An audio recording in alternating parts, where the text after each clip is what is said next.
습니다. 예수께서 산에서 내려오시니 수많은 무리가 따르니라. 한 나병 자가 나와 절하며 이르되 주여 원하시면 저를 깨끗하게 하실 수 있나이다 하거늘 예수께서 손을 내밀어 그에게 대시며 이르시되 내가 원하노니 깨끗함을 받으라 하시니 즉시 그의 나병이 깨끗하여진지라. 예수께서 이르시되 삼가 아무에게도 이르지 말고 다만 가서 제사장에게 내 몸을 보이고 모세가 명한 예물을 드려 그들에게 입증하라 하시니라. 예수께서 가버나움에 들어가시니 한 백부장이 나와 간구하여 이르되 주여 내 하인이 중풍병으로 집에 누워 몹시 괴로워하나이다. 이르시되 내가 가서 고쳐주리라. 백부장이 대답하여 이르되 주여 내 집에 들어오심을 나는 감당하지 못하겠사오니 다만 말씀만 하옵소서. 그러면 내 하인이 낫겠사옵나이다. 나도 남의 수하에 있는 사람이요 내 아래에도 군사가 있으니 이더러 가라 하면 가고 저더러 오라 하면 오고 내 종도로 이것을 하라 하면 하나이다. 예수께서 들으시고 놀랍게 여겨 따르는 자들에게 이르시되 내가 진실로 너희에게 이르노니 이스라엘 중 아무에게서도 이만한 믿음을 보지 못하였노라. 또 너희에게 이르노니 동서로부터 많은 사람이 이르러 아브라함과 이삭과 야곱과 함께 천국에 앉으려니와 그 나라의 본 자손들은 바깥 어두운 데 쫓겨나 거기서 울며 이를 갈게 되리라. 다 같이 읽겠습니다. 예수께서 백부장에게 이르시되 가라 내 믿은 대로 될지어다 하시니 그 즉시 하인이 나으니라. 아멘. 기도하겠습니다. 하나님, 오늘 우리가 주님이 우리에게 열어주시는 눈을 갖기를 원합니다. 이 세상을 바라보는 새로운 관점을 갖기를 원합니다. 진짜 복된 인생이 무엇인지 오늘도 보고자 합니다. 주여 오늘도 우리에게 말씀하여 주시고 새 눈으로 새로운 세상을 보게 하시고 내가 어떤 복을 받았는지 주님 앞에 깨닫는 시간 되게 하여 주시옵소서. 믿사오며 살아계신 예수님 이름 받들어 기도드립니다. 아멘. 네, 우리가 지난 주일이죠. 1월 8일부터 마태복음 5장으로 들어왔습니다. 그런데 그날부터 그 유명한 산상수훈이 시작이 되는 거예요. 그런데 전체 이제 구속사에서 이 산상수훈이 그렇게 중요한 이유가 뭐냐면 1세기는 신약시대가 처음으로 열렸던 시대이기 때문에 그 안에 구약과 신약의 관점이 완전히 뒤엉켜 있었습니다. 그러니까 예수님이 오셨을 때 구약의 바리새인들과 충돌을 한 거예요. 그런데 이렇게 가치관이 뒤엉켜 있으니까 예수님이 오셔서 이제 꼬여버린 실타래를 하나씩 풀기 시작하셨는데 그 시작이 뭡니까? 5장에 가장 처음에 복 있는 자는 이러면서 팔복을 풀어내기 시작하시는 거예요. 복이 뭐냐? 그러니까 구약까지 말했던 복이 진짜 완성된 복의 개념이 아니라 진정으로 하나님이 너에게 주시는 복이 뭐냐? 그러면서 팔복을 풀어내기 시작해요. 그러면서 구속사의 가치관을 이 산상수훈에서 하나하나 풀기 시작하시는 겁니다. 그러면서 7장까지 구속사의 가치관을 선포하셨는데 그 내용이 뭐였습니까? 결국 말하자면 이런 겁니다. 얘들아, 하나님이 너희들에게 주고 싶어 하시는 진짜 복, 가장 좋은 복은 장수하고 부자 되는 게 아니라 영원히 사는 거야. 천국 가는 거야. 행복이 아니라 구원이야. 너희가 이 땅의 것에 집착하고 있으면 도둑 맞고 빼앗기지만 천국은 빼앗기는 것이 아니야. 천국이 가장 좋은 보물이기 때문에 너희가 천국을 소유할 수 있다면 이 땅에서 어떤 대가를 치러도 비싼 게 아니야. 지나친 게 아니야. 천국을 소유할 수 있다면 가난도 복이고, 애통해서 예수님 믿게 됐다면 그것도 복이고, 핍박받아서 예수님을 사모하게 됐으면 그것도 복이야. 행복이 아니라 구원이야. 이렇게 율법을 완성하는 구속사의 복음을 목이 터져라 산 위에서 외치신 거예요.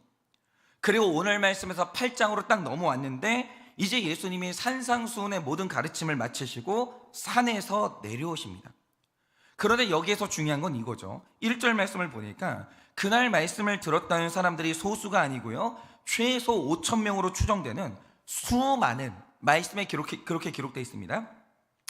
수많은 무리가 따랐다, 이렇게 기록하고 있습니다. 그러니까 5장에서 7장에 이르는 동안 구속사의 복음이 선포됐고 5,000명 이상의 사람들한테 그날 뿌려진 거예요. 그런데 제가 여기서 드리고 싶은 말씀이 이거예요. 오늘 말씀이 제일 먼저 말하는 게 뭐냐면 수많은 사람이 그날 산상수훈을 들었다, 이거예요. 그것도 강사가 예수님이에요. 인간 목사가 아니에요. 예수님한테 직접 그 말씀을 들은 거예요. 그래서 중요한 게 뭐냐? 이 팔복과 구속사의 복음이 그날 5,000명 중에서 몇 사람한테 들렸을까요? 그러니까 이 구속사의 이 말씀이 들리고 팔복이 내 것이 되는 순간 그 사람은 천국을 가기 때문에 수지 맞은 거거든요. 심지어 강사가 예수님이었어요. 수지 맞은 거잖아요. 그런데 그날 5천 명 이상의 사람들 중에서 그 수지 맞은 사람이 몇 명이냐 이거예요. 일단 제가 결론적으로 말씀드리면 오늘 이 말씀에 이 두 사람의 주인공이 등장을 하는데 바로게 2절에 나오는 나병 환자와 5절부터 나오는 백부장이거든요. 그런데 성경에서 유심히 봐야 될 게 뭐냐, 마태가 이 두 사람을 기록할 때 공통적으로 기록하는 이 표현이 있다라는 거죠. 2절을 보면 나병 환자를 말할 때 한 나병 환자라고 기록하고 5절에서 백부장을 기록할 때 한 백부장 이렇게 기록해요. 그런데 오늘 말씀의 백부장은 누가복음 7장에도 등장하는데 누가는 백부장을 이렇게 표현하지 않아요. 그는 어떤 백부장 이렇게 말해요. 그런데 왜 마태는 이들을 등장시킬 때 왜 이들의 병이나 이들의 신분을 강조하는 게 아니라 한 나병 환자, 한 백부장이라고 하면서 예수님 앞에 나타난 사람들의 규모를 말할 거예요. 마태는 주목하길 예수님이 산에서 내려오실 때 수많은 무리가 따르고 있었고 백부장이 예수님께 나아올 때 이스라엘의 많은 자손들이 이미 예수님을 알고 그 복음을 들어봤거든요. 그런데 놀랍게도 수많은 사람 중에 팔복의 내용이 진짜 복으로 들리는 사람, 우리 중에도 이 사람이 많지 않아요. 저게 맞나? 성경에 기록이 돼 있는데 그런데도 저게 맞나? 저런 게 복이라고 하면 나는 싫은데? 겁이 나요, 겁이 나. 그런데 이 내용이 진짜 복으로 들리는 사람, 행복이 아니었구나, 구원이었구나, 이게 깨달아진 사람이 나병 환자 한 사람, 백부장 한 사람 뿐이었다는 거예요. 수많은 사람 중. 그런데 여기에서 흥미로운 건 이겁니다. 정말 이 많은 사람 중에 두 사람이 팔복을 받았으면, 딱 두 사람만 팔복 받았으면 수지 맞은 거거든요. 이거야말로 로또죠.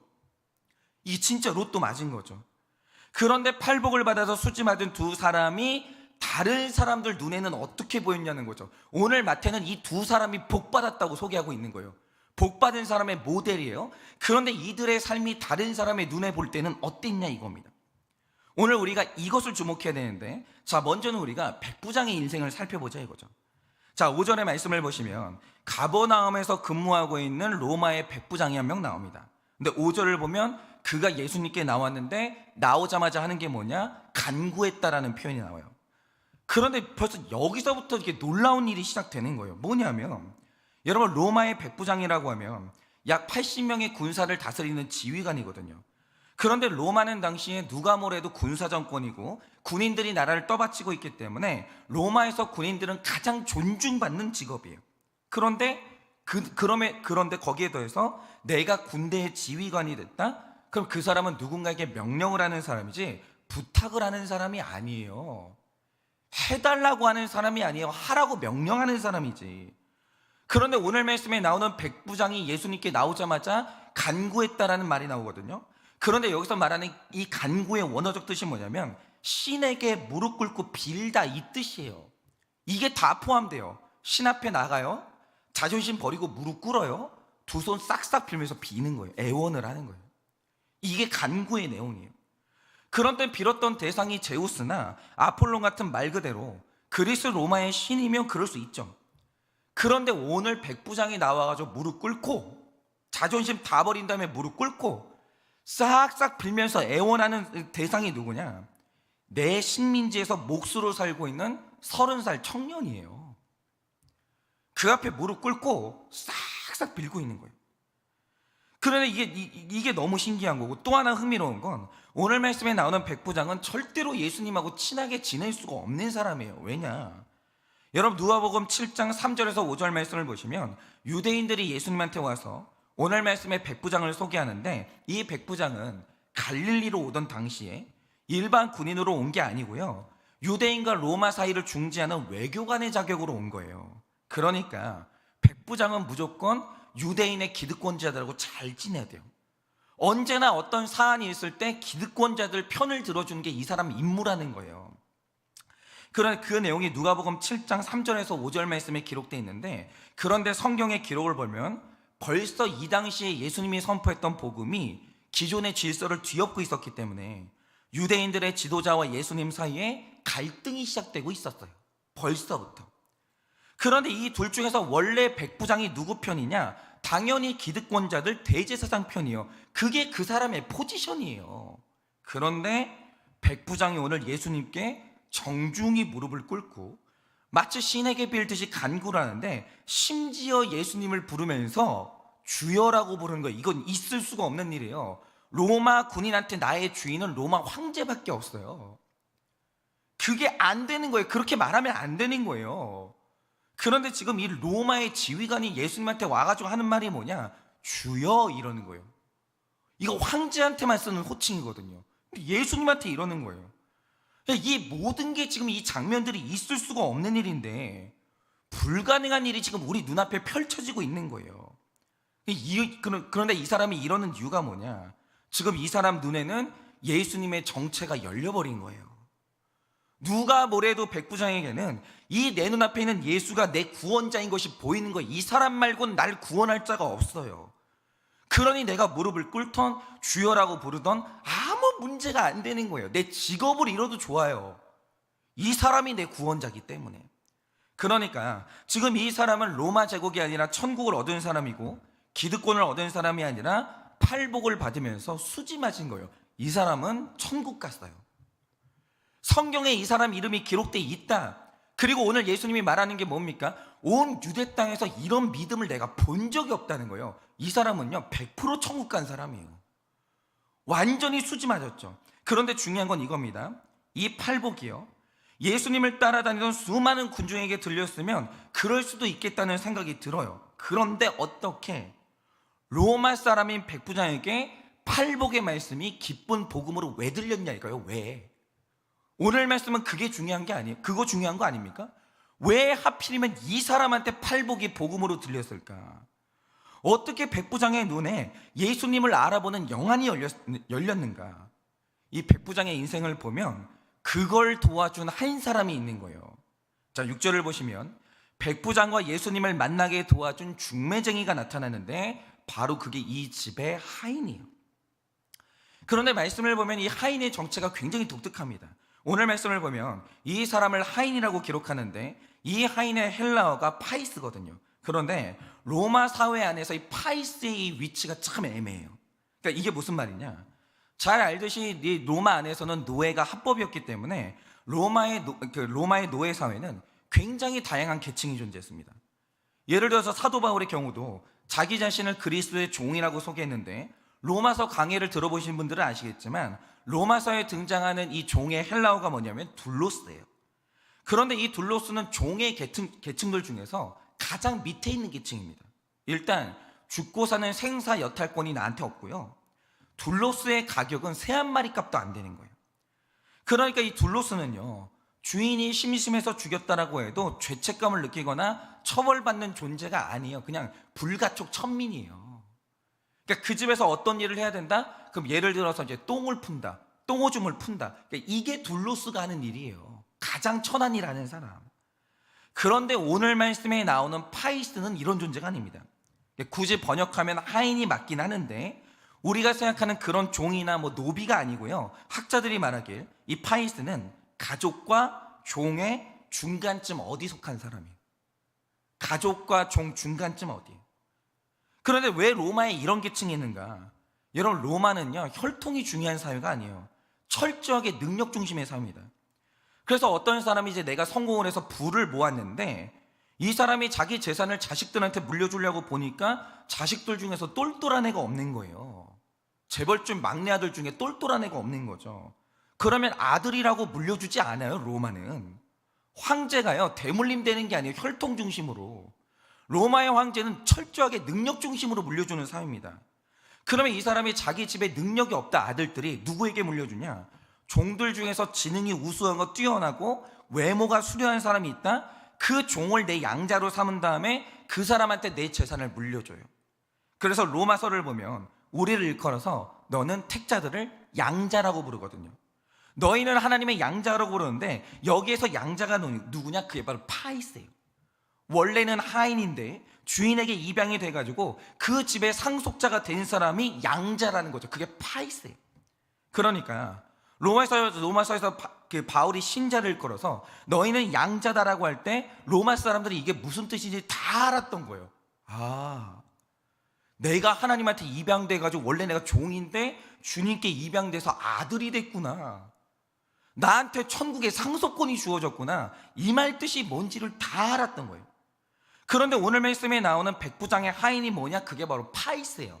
양자쯤 되는 거예요. 그런데 또 하나 특이한 게 뭐냐? 이 파이스가 남성용으로 쓰이기도 하는데 때로는 여성용으로 쓰이기도 하거든요. 그러니까 만약에 이 파이스가 남성이면 백부장의 이 재산을 상속받는 양자가 되는 것이고, 만약에 이 파이스가 여성이면 백부장이 정말 사랑하는 첩이 되는 거예요. 애첩이. 둘 중에 하나예요. 오늘 말씀에 나오는 이 하인은 나의 상속자거나 내가 너무 사랑하는 첩이거나 둘 중에 하나예요. 그런데 뭐가 됐든지 간에 말씀에 나오는 이 하인은 그 집의 종들 중에 하나가 아니고요, 백부장이 너무 사랑하는 가족이라는 거예요. 그런데 내가 사랑하는 이 사람에게 어느 날 중풍병이 온 거예요. 그런데 여러분들 중풍병이 뭔지 아시죠? 이게 뇌 질환이기 때문에 중풍병에 걸리면 몸의 일부가 마비되면서 1세기의 의료 기술로는 다시 정상적인 몸으로 되돌리는 게 불가능해요. 만약에 이제 사지가 마비가 됐다, 몸의 절반이 마비가 됐다, 지금도 그게 안 되는데 이 당시는요 끝이에요. 그냥 억하고 쓰러지는 순간 그대로 죽는 그날까지 침대에 누워서 그대로 고통받고 죽어야 되는 거예요. 그러니까 오늘 말씀에 나오는 백부장이 어떤 백부장이냐? 겉으로 보면 로마의 시민권자예요. 군대의 지휘관이에요. 사회의 기득권자들과 친하니까 되게 행복해 보이고 명예롭죠. 근데 이건 이 사람의 껍데기고요. 집에 가잖아요. 내가 사랑하는 사람이 중풍병에 걸려가지고 침대에 누워 지내는 거예요. 살아도 사는 게 아니에요. 웃어도 웃는 게 아니고 맛있는 걸 먹어도 먹는 게 아니라고요. 내가 사랑하는 사람이 이렇게 들어 누워 있잖아요. 그 인생은 그날부터 너무 불행해지는 거예요. 그러니까 이 말씀에서 두 번째로 고통받던 사람이 바로 백부장이에요. 그리고 두 번째로 우울한 사람이 백부장이라는 거죠. 그런데 제가 왜 백부장을 임하는 사람 중에 두 번째로 불행한 사람이라고 얘기했겠습니까? 이 마태복음 8장 안에서는 누가 뭐래도 가장 슬프고 가장 고통받는 사람이 나와요.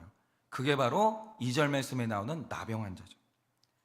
그런데 제가 날마다 큐티하는 여러분들한테 굳이 나병 환자가 뭔지를 또 설명해야 되겠습니까? 그럴 필요가 없죠. 그런데 이 나병 환자의 슬픔이 뭐냐? 딱 하나만 말씀드리자면, 여러분 우리나라에는 이 한센병 환자분들이 이게 모여 살고 있는 소록도라는 곳이 있거든요.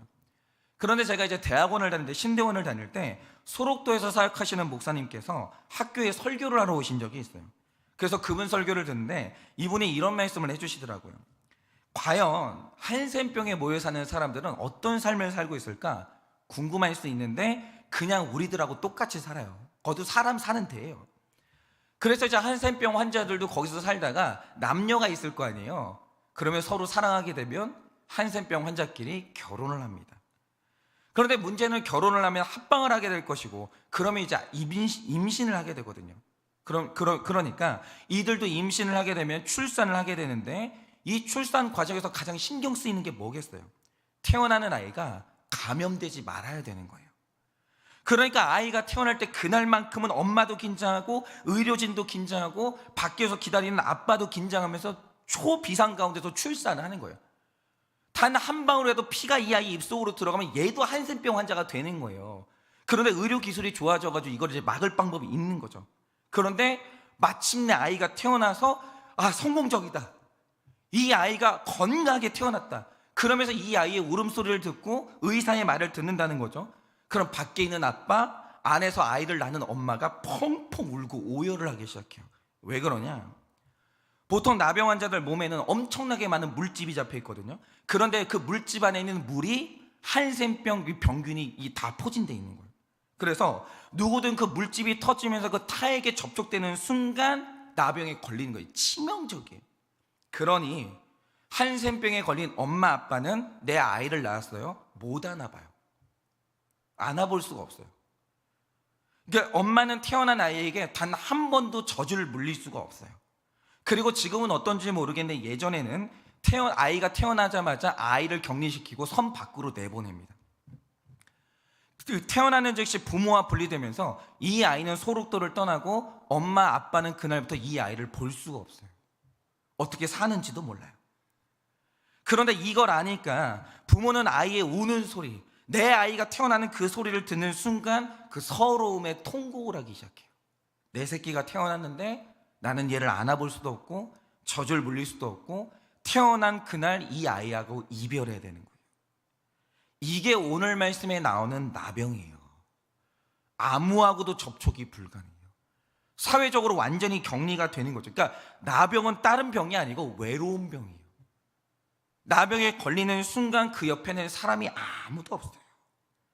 그러니까 여기에 수많은 사람들이 있지만 감히 누가 내가 나병 환자보다 고난이 세고 내가 나병 환자보다 슬프다 이렇게 말할 수 있는 사람은 아무도 없어요. 이건 절대 고난이라고 해요. 절대 고난.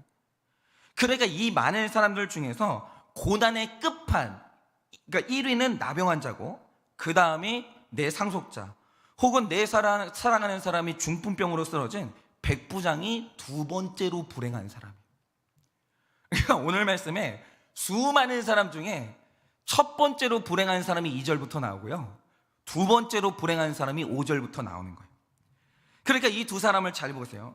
지금 여기에 수많은 사람들이 몰려있는데 이들이 볼 때 나병 환자와 백부장은 어떤 사람들이냐? 우리 중에 제일 복이 없는 사람들, 지질이 복도 없는 인간들, 내가 저 꼴을 당하지 않아가지고 너무너무 다행인 사람들, 그게 바로 나병 환자하고 백부장의 사람들이에요.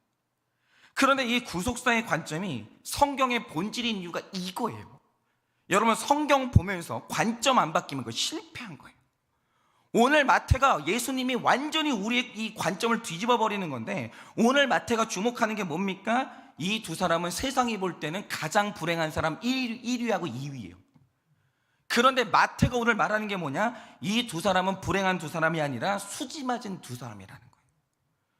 여러분이 8장 2절을 보시면 우리말 성경에는 번역되지 않은 아주 중요한 말이 있어요. 자, 1절을 보면 예수님이 산에서 내려오시니 수많은 무리가 따랐어요. 근데 수많은 무리 중에 이름이 기록된 사람이 아무도 없어요. 수많은 무리 중에 예수님이 이름을 알고 있는 사람이 아무도 없어요. 예수님이 주목하는 사람이 없다라는 거죠. 그런데 2절로 딱 넘어오니까 원어를 보면 카이 이도 레프로스라는 말이 등장하거든요. 그런데 여기서 카이는 그리고라는 접속사고 그 다음에 이두라는 단어가 나오는데 이게 중요해요. 지금 마태는 기록하길 여기에 수많은 사람들이 모여있는데 이두, 이 사람을 보라 이래요. 그 수많은 사람들 중에서 이두, 이 사람을 보라 이러거든요. 주목하라. 그런데 수많은 사람 중에서 하나님이 주목하는 그 사람이 누구냐? 바로 그게 레프로스, 나병 환자라는 거예요. 그래, 두 번째로 이두, 주목하는 사람이 누구냐? 우리 집에 사랑하는 사람이 중풍병으로 들어누워서 고통받는 백부장을 보라 이래요. 이 수많은 사람 중에 하나님이 이름도 알고 얼굴도 알고 구원받기로 작정된 사람이 딱 두 사람인데 그게 누구냐? 나병 환자랑 백부장이에요. 수많은 사람 중에 이두, 주목하라, 이 두 사람밖에 없는 거예요. 그런데 사람의 눈으로 볼 때 이 두 사람은 우리 중에 가장 재수 없는 사람이에요. 왜 내 인생에? 왜 나만? 왜 하필 내가? 이래요. 그러니까 기도할 때 무슨 기도를 하겠습니까? 제발 저 사람처럼 되지는 않게 해달라. 아휴, 내가 저 사람 아니라서 너무 다행이라고 이럴 만한 사람들이거든요. 그런데 구속사와 팔복이 말하는 이 두 사람은 어떤 사람이냐? 유일하게 수많은 사람 중에서 천국 간 두 사람이에요. 하나님께 택함 받은 두 사람이에요. 그리고 여기에 수많은 사람들이 있었지만 하나님이 이름을 알고 있는 두 사람이 딱 이 두 사람이라는 거죠. 나병 환자와 백부장. 이들이 마태복음 8장의 주인공이 됐고 구속사의 주인공이 됐어요. 근데 그 이유가 뭐겠습니까? 내 몸에 예수님을 붙들 수밖에 없는 나병이 있었고 예수님한테 무릎을 꿇을 수밖에 없는 아픈 가족이 있는 거예요. 그러므로 이 수많은 사람들이 여기 모여있지만 인생에서 가장 수지 맞은 사건이 뭐냐? 내 몸에 찾아온 질병이고 내 가족에게 찾아온 고난이라는 거예요. 수지 맞은 거예요. 만약 이들에게 고통이 없었으면 그냥 이 백부장도 수많은 무리 중에 하나 되는 것이고, 어쩌면 나병 환자가 나병에 안 걸렸으면 예수님께 돌 던졌던 유대인 중에 한 명이 됐을 수도 있어요. 그런데 남들에게 없는 두 사람만의 고통이 두 사람만 받은 팔복의 통로가 되는 거예요. 그러므로 성경이 말하는 게 뭐냐? 세상에 볼 때 제일 재수 없는 두 사람이 팔복받은 두 사람이라는 거예요. 이게 보여야 되는 거예요. 그러니 오늘 마태가 이 도전하는 게 뭐냐? 지금 너희들의 눈에 이들이 복받은 사람이라는 게 보이냐는 거예요. 여기 수많은 사람들이 있거든요. 그 수많은 사람들에게는 이런 고난이 없어요. 이렇게 센 고난이 있는 사람은 두 사람밖에 없거든요. 근데 이게 고난이 아니라 복받았다라는 게 눈에 보이냐 이거예요. 내가 나병 환자 되고 내가 중풍병자의 가족 되어서라도 팔복 받고 싶고 구원받고 싶냐라고 물어보고 있는 거예요. 그런데 이 명백한 복음을 듣고 지금 대답이 안 나오는 분들이 얼마나 많습니까? 얼마나. 제가 하나 여쭤볼게요. 구원 주신다고 하면 나병 환자 되실래요? 구원 주신다고 하면, 천국 보내주신다라고 하면 우리 가족이 중풍병에 걸려서 쓰러져도 좋으세요? 천국 준대도 싫어요. 우리는. 그게 우리의 한계인 거예요. 그러니 어제 말씀이죠. 마태복음 7장 14절에서 말하는 게 뭐냐, 딱 이렇게 생각하시면 돼요. 생명으로 인도하는 문은 좁고 길이 협착하여 찾는 자가 적어요. 복음은 그런 거예요. 수많은 사람 중에 5,000명 중에 딱 2명 받는 게 구원이에요. 그러니까 구원이 아무나 던져주면 받는 건 줄 알아요. 절대 아니에요. 그러니까 제가 누가 구원받을지는 저도 잘 몰라요. 근데 제가 딱 하나 아는 사실이, 정확한 사실이 뭐냐? 마지막 날이 되면 복음을 들었던 사람보다 구원받는 자의 숫자가 훨씬 적어요. 훨씬 적어요. 얼마만큼 적냐? 비율이 5,000명 중에 2명이에요. 성경이 말하잖아요. 그렇게 천국으로 들어가는 문이 좁고 길이 협착하여 찾는 자는 적은 거예요. 그러니까 여러분 잘 보세요. 다시 말씀드리지만 오늘 말씀에 수많은 무리가 있었는데 그 중에서 예수님 영접하고 팔복받은 사람은 2명밖에 안 돼요. 우리 중에 이 말씀을 누가 아멘이라고 할까요? 여러분, 예수님 만날 수 있다면 나병 걸리는 게 복입니다. 아멘 할 사람 몇 명 될까요?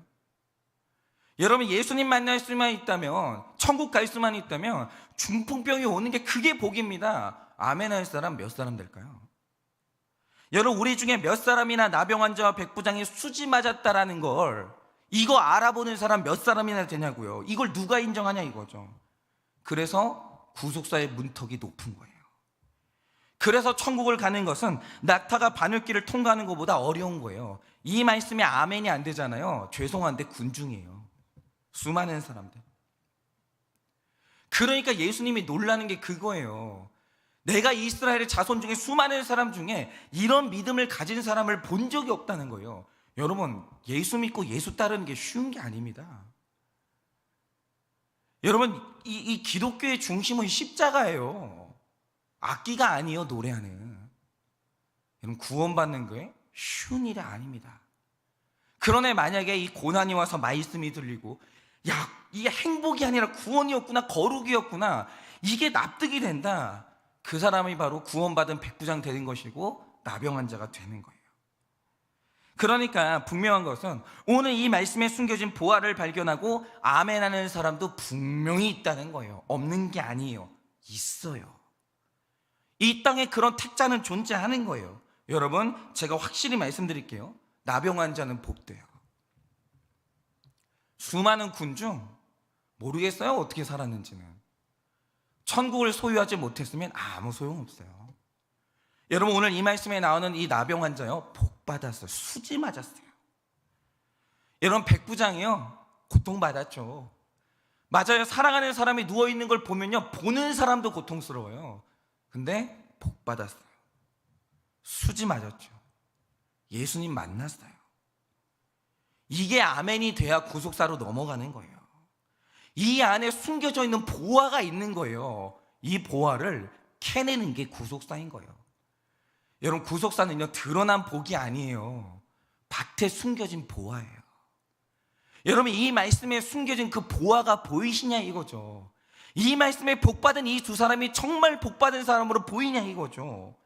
여러분, 그 보화를 얻기 위해서라면 이런 대가를 치르는 게 비싼 게 절대 아니에요. 하나도 안 비싸요. 그러니 오늘 하루 이 말씀 속에 숨겨져 있는 이 보화가 발견되어지시기를 너무나 간절히 바라요. 그리고 오늘 우리 안에 너무나 담대하게 이 기도가 나오기를 바라봅니다. 주님, 나병 환자 되기 원합니다. 주님, 중풍병 걸린 환자의 가족인 백부장 되기를 원합니다. 천국을 소유하기 위해서 그 정도 대가를 치러야 된다라고 하면 주님, 대가를 치르기를 바랍니다. 이 기도가 담대하게 나와서 여러분의 인생의 구속사가 열리고 이 보화가 여러분의 소유가 되는 하루 되시기를 예수님의 이름으로 축원을 드립니다. 제가 이 시간에 기도하고 축도함으로 마치겠습니다. 기도하겠습니다. 주님, 이 시간에 저 역시도 두렵고 떨리지만 담대하게 고백합니다. 주님, 나병 환자가 복됩니다. 저보다 나병 환자가 복되고 중풍병 걸린 하인을 둔 백부장이 복됩니다. 주님, 제가 나병 환자 되기 원합니다. 주님, 제가 백부장 되기를 원합니다. 이 짧은 땅에서 내가 천국 갈 수 있다면, 천국이 나의 소유가 될 수 있다면 어떤 대가를 치러도 비싼 것이 아닙니다. 절대로 지나친 것이 아닙니다. 억울하지도 않습니다. 주님, 어떤 대가를 치러서라도 저와 제 가족들이, 사랑하는 우리 성도님들이 다 천국의 주인이 되기를 원하오니 주여 새해의 팔복을 많이 받게 하여 주시고, 우리가 이 숨겨진 보화를 알아보아 이 보화를 캐내어 다 이 보화의 주인공이 될 수 있도록 주님이 은혜를 허락하여 주시옵소서. 지금은 우리 주 예수 그리스도의 은혜와 하나님 아버지의 그 크신 사랑과 성령님의 위로하시고 교통하여 주시는 그 역사하심이 오늘 말씀에 여러 가지 고통 가운데 숨겨진 이 귀한 보화가 발견이 되어 이 보화와 복들의 주인이 되기를 원하는 우리 사랑하는 모든 성도님들의 머리 위에 지금으로부터 영원 무음토록 함께 있을지어다. 아멘.